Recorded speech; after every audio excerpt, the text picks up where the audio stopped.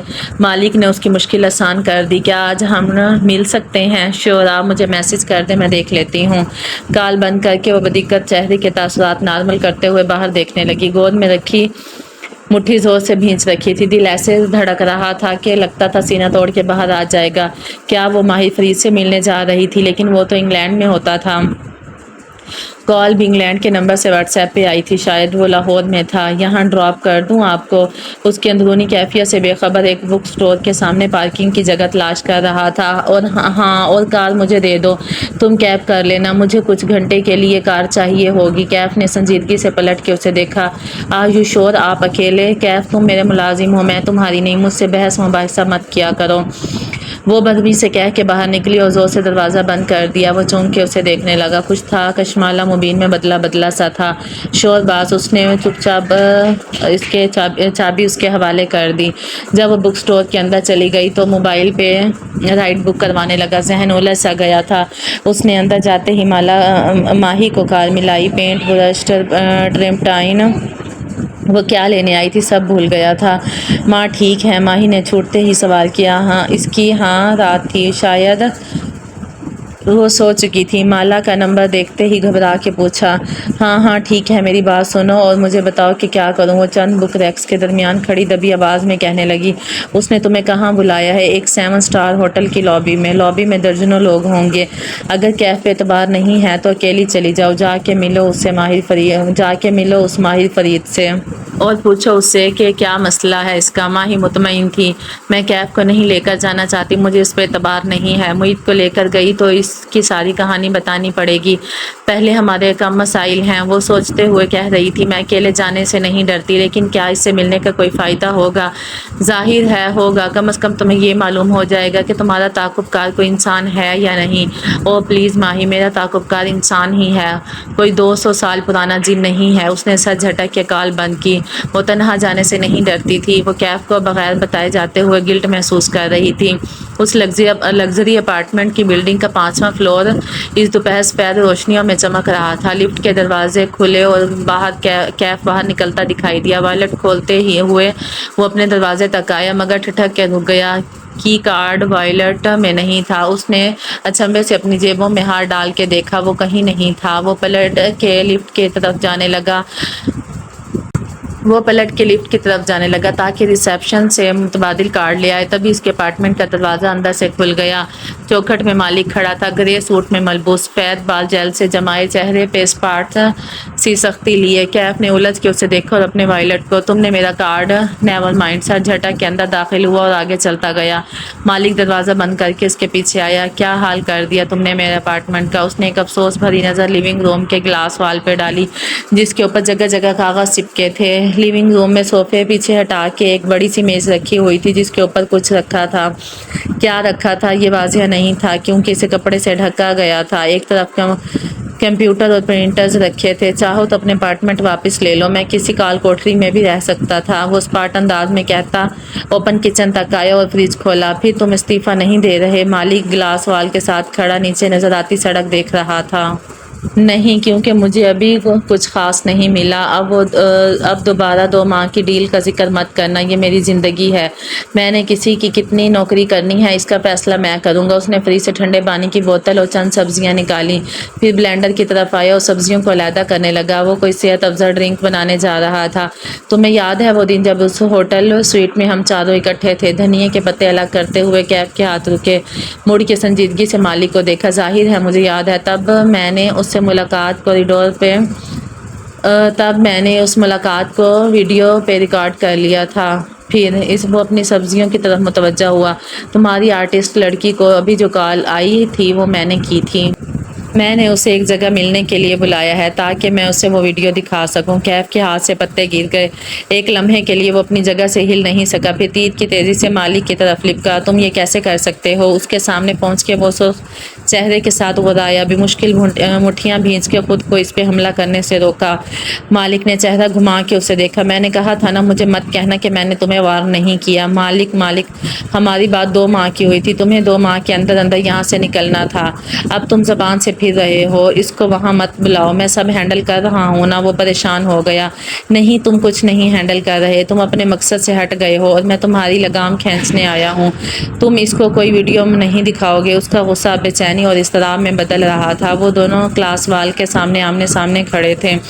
اب تمہارے پاس دو راستے ہیں، پہلا یہ کہ میں تمہاری لڑکی کو وہ ویڈیو دکھا دوں اور وہ خود تمہیں اپنی زندگی سے نکال دے۔ مالک اسی پتھر چہرے کے ساتھ آرام سے کہہ رہا تھا، یا پھر تم مجھے اپنی زبان دو کہ آج رات سے پہلے تم اپنا استعفیٰ اس کے سامنے رکھ دو گے۔ اب میں تمہیں 2 ماہ کا وقت نہیں دوں گا، تم آج سے اس کی زندگی سے نکل جاؤ گے۔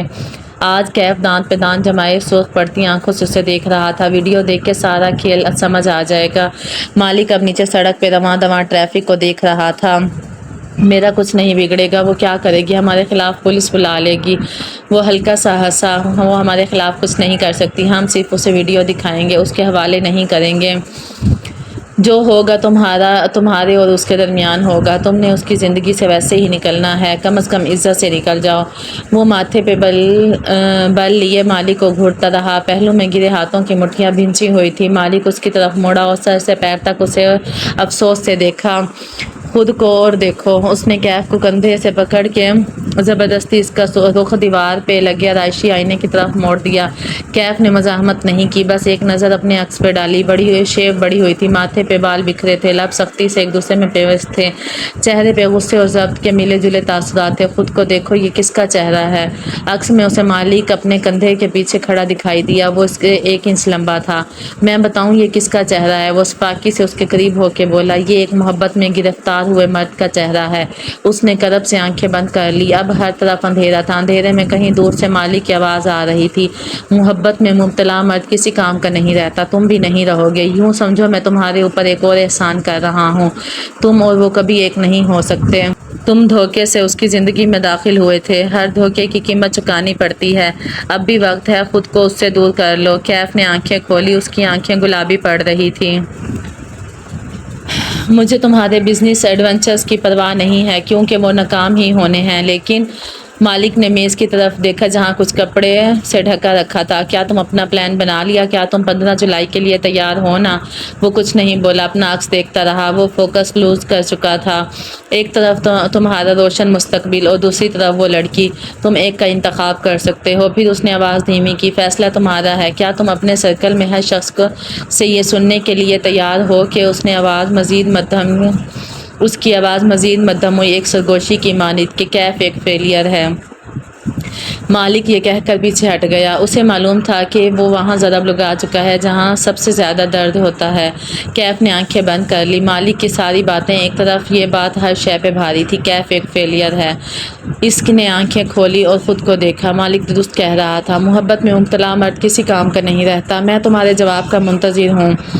وہ اب گلاس وال کے ساتھ رکھی کرسی پر بیٹھ گیا، ٹانگ پہ ٹانگ جما لی اور موبائل نکال کے اینک ناک پہ لگا لی۔ کیف نے پلٹ کے اسے دیکھا۔ تم نے کشمالہ سے ملنے کب جانا ہے؟ اس کی آواز بہت آہستہ تھی۔ مالک نے اینک کے اوپر سے اسے دیکھا اور مسکرایا۔ تمہیں کیوں لگا کہ اس سے ملنے میں خود جاؤں گا؟ لاہور کا وہ معروف 7 اسٹار ہوٹل سفید اور سیاہ رنگ میں ڈیزائن کیا گیا تھا۔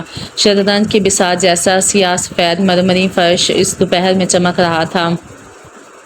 لابی میں دور دور صوفوں کے گروپس بنے تھے، ایسے ہی ایک صوفے پہ وہ بیٹھی تھی۔ وہ گھر جا کے پھر اسے ملاقات کے لیے تیار ہو کے آئی تھی۔ اب کہ اس نے بال جوڑے میں باندھ رکھے تھے، سیاہ سفید لمبی قمیض اور سیاہ ہیلز میں ملبوس وہ سیاہ ٹاپس پہنے ایک صوفے پہ بیٹھی خود بھی اس منظر نامے کا حصہ لگ رہی تھی۔ لابی کے ایک کونے میں آرائشی زینے لگے تھے جس کے اوپر راہداری میں لفٹ نصب تھی۔ وہ لفٹ سے نکلا اور زینے اترنے لگا۔ نظریں لابی میں کشمالہ مبین کو تلاش کر رہی تھی، وہ اسے جلد ہی نظر آ گئی۔ لابی کے وسط میں ایک نمایاں مقام پہ صوفے پہ بیٹھی وہ دوسری طرف رخ کی اپنی انگلی پہ ایک لٹ مروڑ رہی تھی۔ کانوں میں سیاہ ٹاپس دور سے چمکتے دکھائی دے رہے تھے۔ اس کی نگاہوں کا ارتکاز محسوس کر کے کشمالہ نے سر اٹھایا۔ ایک نوجوان مسکرا کے اس کو دیکھتا ہوا زینے اتر رہا تھا۔ اس کا رخ کشمالہ کی جانب تھا۔ وہ ٹی شرٹ کے اوپر کیجول کوٹ پہنے ہوئے تھا جس کے آستین کوہنیوں تک اکٹھے کر کے سلے تھے۔ پیروں میں بغیر جرابوں کے بھورے لوفرز تھے۔ کلائی پہ قیمتی رسٹ واچ، بال سیاہ گھنگریالے تھے، ماتھے پہ ایک طرف سامنے گرتے تھے اور فلموں میں اس طرح پھیر کے صاف کیے گئے تھے، فٹ بالرز جیسے۔ اس کے ایک کان میں سلور والی تھی۔ اسے نہ جانے کیوں لگا کہ وہ اس سے پہلے مل چکی ہے۔ کب کیسے اسے یاد نہ آیا، بس ایک ہلکا سا شناسائی کا احساس تھا۔ کشمالہ مبین، وہ مسکرا کے کہتا ہوا اس کے سامنے آیا۔ مالا نے اس بات میں سر ہلا دیا، اپنی جگہ سے اٹھی نہیں۔ میں آئی، نوجوان نے سامنے رکھے صوفے کی طرف اشارہ کیا۔ اس نے پھر خاموشی سے گردن ہلائی تو وہ مسکراتے ہوئے وہاں بیٹھا۔ وہ ٹانگ پہ ٹانگ جمائی، لیکن ایسے کہ جوتے کا رخ مخالف سمت تھا۔ وہ دیکھنے میں مہذب اور خوش مزاج لگتا تھا۔ میں بیربل ہوں، میں فرید ہولڈنگ میں اسپیئر پارٹنر اور شیئر ہولڈرز۔ آپ کے آنے کا شکریہ۔ میں کشمالہ مبین ہوں۔ اس نے بغور نوجوان کو دیکھا۔ وہ اپنی چمک دمک سے کسی رئیس خاندان کا سپوت لگتا تھا۔ ایسے لڑکے جو منہ میں سونے کا نوالا لے کر پیدا ہوتے ہیں۔ اس نے اس سے پہلے کہاں دیکھا ہے؟ آپ کیا لیں گی؟ 2 انگلیوں سے ویٹر کو اشارہ کرتے ہوئے اس سے پوچھنے لگا۔ تھینکس، میرا روزہ ہے۔ وہ کھچی کھچی سی تھی۔ شرمندہ کر دیا آپ نے، اگلے سال میں بھی رکھوں گا۔ ویٹر آ گیا تو اپنا آرڈر لکھوانے لگا۔ ایک آئسڈ لاتے کوکو ملک کے ساتھ۔ مسکراتے ویٹر کو یاد کروا دیا۔ اس نے بھی مسکرا کے سر ہلا دیا۔ غالباً وہ یہاں کچھ دن سے مقیم تھا۔ شوگر بالکل نہ ہو، صرف ونیلا سرپ کی ٹاپنگ ہو۔ ایسپریسو کا ایکسٹرا شارٹ اور ریگولر سائز ہو۔ ویٹر چلا گیا تو بیربل فرصت سے اس کی طرف متوجہ ہوا۔ چہرے پہ مسکراہٹ برقرار تھی۔ مجھے عبدالمالک صاحب کی کال آئی تھی۔ وہ خود کہاں ہے؟ وہ مسکرا نہیں رہی تھی، اسپاٹ اور سرد رویہ اپنائے ہوئے تھی۔ مالک اسلام آباد میں ہے، وہ چاہتا ہے کہ ہم آج ہی مل لیں اس سے، اس لیے اس نے مجھے کہہ دیا۔ مسکراہٹ اس نوجوان کے چہرے سے جدا نہیں ہو رہی تھی۔ اس نے بتایا تھا کہ آپ کے اسسٹنٹ، جیسے نام یاد کیا، کیف سم تھنگ۔ وہ مالک کے کسی جاننے والے سے ماہر کے بارے میں پوچھ رہا تھا۔ غالباً آپ ماہر سے ملنا چاہتی ہیں۔ جی، اور وہ کہاں ہے؟ اب وہ آرام محسوس کر رہی تھی۔ خوف، بے چینی سب غائب ہو گیا تھا۔ وہ لندن میں ہوتا ہے۔ اپریل میں وہ یہاں آیا تھا، جولائی میں دوبارہ آئے گا۔ آپ چاہیں تو لندن جا کے اس سے مل لیں، یا جولائی کا انتظار کر لیں، یا ہم اس کے ساتھ آپ کی ویڈیو کانفرنس کر لیتے ہیں۔ کشمالہ نے پہلو بدلا۔ وہ کسی مافیا ٹائپ کے لوگوں کی توقع کر رہی تھی۔ انٹرنیٹ پہ چڑھی باتوں سے یہی لگتا تھا، لیکن سامنے بیٹھے نوجوان کا تعلق کارپوریٹ طبقے سے معلوم ہوتا تھا۔ کچھ غلط تھا اس سب میں۔ مجھے ماہر فرید سے ملنے کی ضرورت نہیں ہے، مجھے صرف اپنا جواب چاہیے۔ اس نے پرس میں ہاتھ ڈالا اور وہ لائٹر نکال کے سامنے میز پہ رکھ دیا۔ چند ہفتے قبل مجھ پر کسی نے حملہ کیا تھا اور میرے پرس میں یہ ڈالا تھا۔ اس پہ ماہر فرید لکھا ہے۔ کیا یہ آپ کے باس کا ہے؟ باس؟ بیربل نے آئیبرو اچنبھے سے اکٹھے ہوئے، پھر یہ جیسے یاد آیا۔ اوہ، یعنی ماہر۔ اس نے جھک کے لائٹر اٹھایا اور الٹ پلٹ کے دیکھا۔ یہ ماہر کا نہیں ہو سکتا، کیونکہ وہ سگریٹ نہیں پیتا۔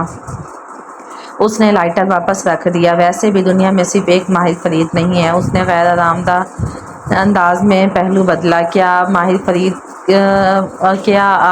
فرید ہی ہیں جو UK کے ریئل اسٹیٹ ڈیولپر کے بیٹے ہیں اور ان کے والد کا چند برس قبل کار کریش میں انتقال ہوا تھا؟ جی۔ بیربل کے ساتھ ہی کچھ کہنے لگا، لیکن رک گیا۔ ویٹر کافی لے آیا تھا۔ اس کے جاتے ہی وہ اپنی بات جاری رکھتے ہوئے بولی، اور آپ کے ماہر فرید وہی ہیں نا جو ذہنی مریض کے انسٹیٹیوٹ میں زیر علاج رہے ہیں؟ پہلی دفعہ بیربل کے چہرے پہ مسکراہٹ پھیکی ہوئی۔ جی۔ ایک بات پوچھوں آپ سے؟ ٹانگ پہ ٹانگ جمائے بیٹھی لڑکی نڈر لہجے میں کہہ رہی تھی۔ آپ ایک سائیکوپیتھ کے ساتھ کام کیوں کرتے ہیں؟ بیربل نے موبائل پہ ایک نظر ڈالی۔ مالک کا میسج آیا ہوا تھا، ویڈیو مت دکھانا، وہ آج استعفیٰ دینے پہ راضی ہو گیا ہے۔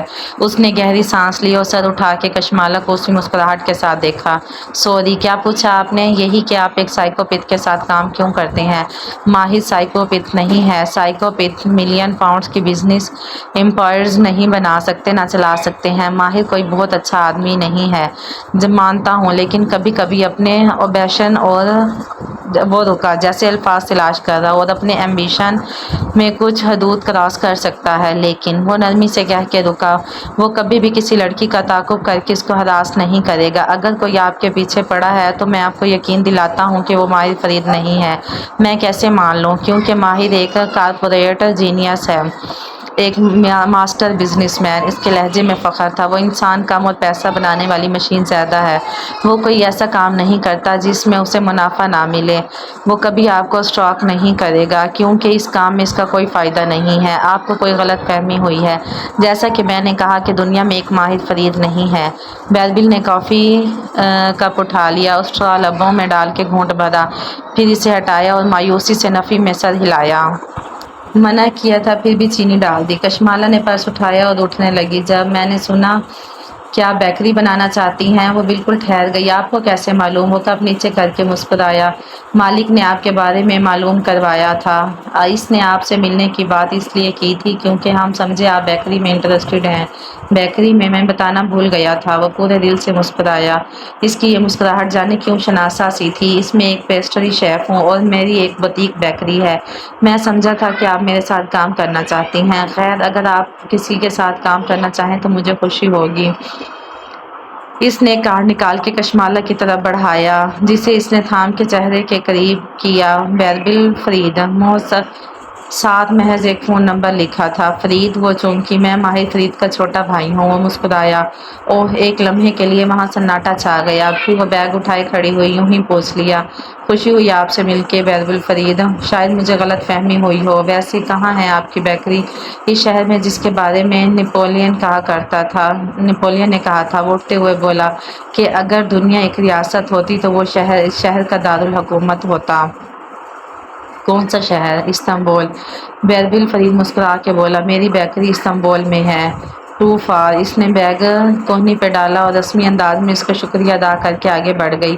کارڈ اس کی مٹھی میں دبا تھا۔ اسے یقین تھا کہ اسے اس کارڈ پہ لکھے نمبر کو کبھی ڈائل نہیں کرنا پڑے گا اور وہ مزید ان لوگوں سے کوئی رابطہ نہیں کرے گی۔